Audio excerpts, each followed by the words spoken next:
দুই মহাকাব্যের দুই নায়িকা। রামায়ণের নায়িকা হলেন সীতা এবং মহাভারতের নায়িকা হলেন দ্রৌপদী। আমি যে কবিতাটা এখন আবৃত্তি করে শোনাবো, সেই কবিতায় দ্রৌপদী হলেন বক্তা এবং সীতা হলেন শ্রোতা। এই দুই যুগকন্যাই পুরুষতান্ত্রিক সমাজ ব্যবস্থার দ্বারা লাঞ্ছিতা এবং অপমানিতা হয়েছে। দ্রৌপদী বক্তব্যের ছলে বিবৃতি ধর্মিতার মাধ্যমে সীতাকে তাদের কিছু চারিত্রিক মিলের কথা এবং অমিলের কথা, পাওয়া না পাওয়ার কথা শোনাচ্ছেন। কবিতার নাম সীতার প্রতি দ্রৌপদী। কবি হলেন অনুপম শৌরী সরকার। হে চিরস্মরণীয় সীতা, আমার প্রণাম গ্রহণ করুন। সকলে বলে আপনার সঙ্গে আমার প্রভূত মিল। আপনার পিতামাতা যেমন আপনাকে দেননি পরিচয়, সকলে জেনেছে যজ্ঞ সমপনান্তে হলকর্ষণ জাতা এবং ভূমি সমুত্থিতা, এবং আপনার পালক পিতা রাজা রাজর্ষি জনক। তেমনি আমার জন্ম রহস্যে আবৃত। আমিও আপনার মতো অজনী সম্ভূতা, যজ্ঞবেদীর অগ্নি সমুদ্ভূতা, এবং আমার পিতা পাঞ্চাল রাজ দ্রুপদ। দুজনেই আমরা দিব্য রূপা, দিব্য অংশজাতা। দুজনেই আমরা রাজকুলবধূ। আপনি জন্মেছিলেন ত্রেতা যুগে, আপনার বিবাহ হয়েছিল সূর্য বংশে। আর আমি জন্মেছি দাপর যুগে, আমি চন্দ্রবংশের বধূ। বীরত্বের অধিকারে হরধনু ভঙ্গ করে নবদুর্বাদ শ্যাম রামচন্দ্র আপনাকে প্রাপ্ত হন, আর আমাকে জয় করেন অপরূপ কৃষ্ণবর্ণ অর্জুন ধনুর্বিদ্যায় শ্রেষ্ঠতা প্রদর্শনে। এরপর দুজনের মিল যা কিছু সব অন্ধকার দিয়ে আঁকা।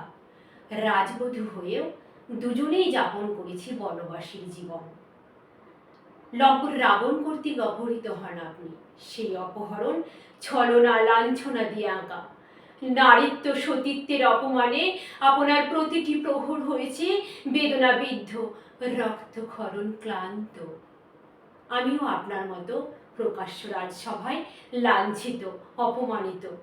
চরিত্রহীনের বিষের লালসায় আমিও বিষাক্ত নীল। আমার হৃদয়ও জ্বলেছে পুড়েছে বিপুল অন্তর্দাহে। আপনাকে রামচন্দ্র বলেছিলেন দ্ব্যর্থহীন ভাষায়, আমি রাবণের সঙ্গে যুদ্ধ করেছি তোমার কারণে নয়। যা করেছি তা কেবল আপন চরিত্র রক্ষা, সর্বত্র অপবাদ খণ্ডন আর নিজ বংশকে গ্লানিমুক্ত রাখার মহৎ মানসে। তোমার চরিত্রে আমার সন্দেহ হয়েছে। এই উক্তি সুতীব্র অপমানের, যার অপঘাতে আপনার পায়ের তলার মাটি গেছে সরে। তবু আমার যাতনা অতিক্রম করেছে আপনার দুঃখ সকল। অত্যন্ত অপমানজনক শর্তে অন্যান্য ভ্রাতাদের সঙ্গে আপনাকে ভাগ করে নেননি রামচন্দ্র। আপনাকে বহন করতে হয়নি পাণ্ডবদের মাতৃসত্য রক্ষার দায়। পঞ্চস্বামী ভার্যা হবার ভার এবার শুধু দুর্বহ নয়, এবার অপমানের। প্রতি বছর আগুনে প্রবেশ করে এবং শুদ্ধ হয়ে নিজেকে কুমারী করে এক স্বামী ছেড়ে আর এক স্বামীর কণ্ঠলগ্ন হওয়ার মতো মানসিক ও শারীরিক নির্যাতন আর কি আছে বলতে পারেন? পঞ্চপাণ্ডব, পিতা ধ্রুপদ, পাণ্ডব জননী কুন্তী, নারদ, এদের রাজনৈতিক স্বার্থ চরিতার্থ হলো। আর আমার স্বপ্ন পাখি হলো ধূলি লুণ্ঠিত। অর্জুনের স্ত্রী হয়ে অনন্ত সুখী হওয়ার আজন্ম বাসনা হলো মৃত্যু পথযাত্রী। আমি যেন মাংসের স্তূপ। আমার মনের খোঁজ রাখেননি পঞ্চপাণ্ডবের একজন।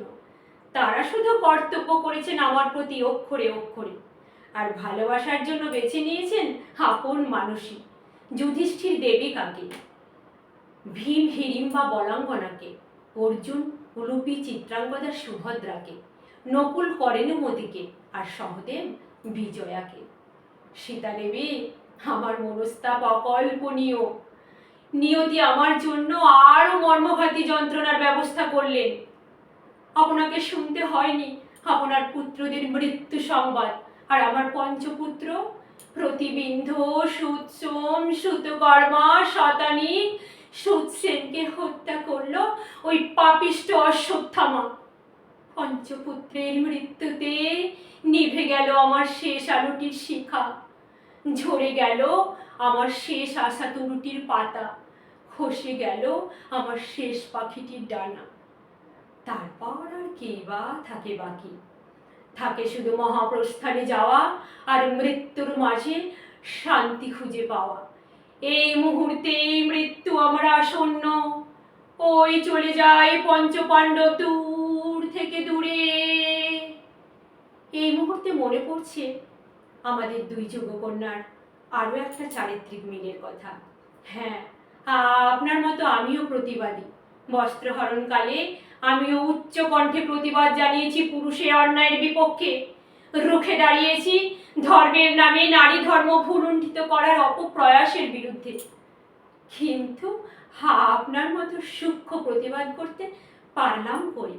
যে প্রতিবাদ অনুচ্চারিত কিন্তু অমোঘ, যে নীরব প্রতিবাদে পুরুষ প্রেরিত সব অপমানের অবসান কল্পে দ্বিখণ্ডিত ধরিত্রীর বিবরে স্বেচ্ছায় প্রবেশ করে জয়ী করেছিলেন আপনার নারীত্বকে, গর্বিত করেছিলেন আপনার বিদায়কে।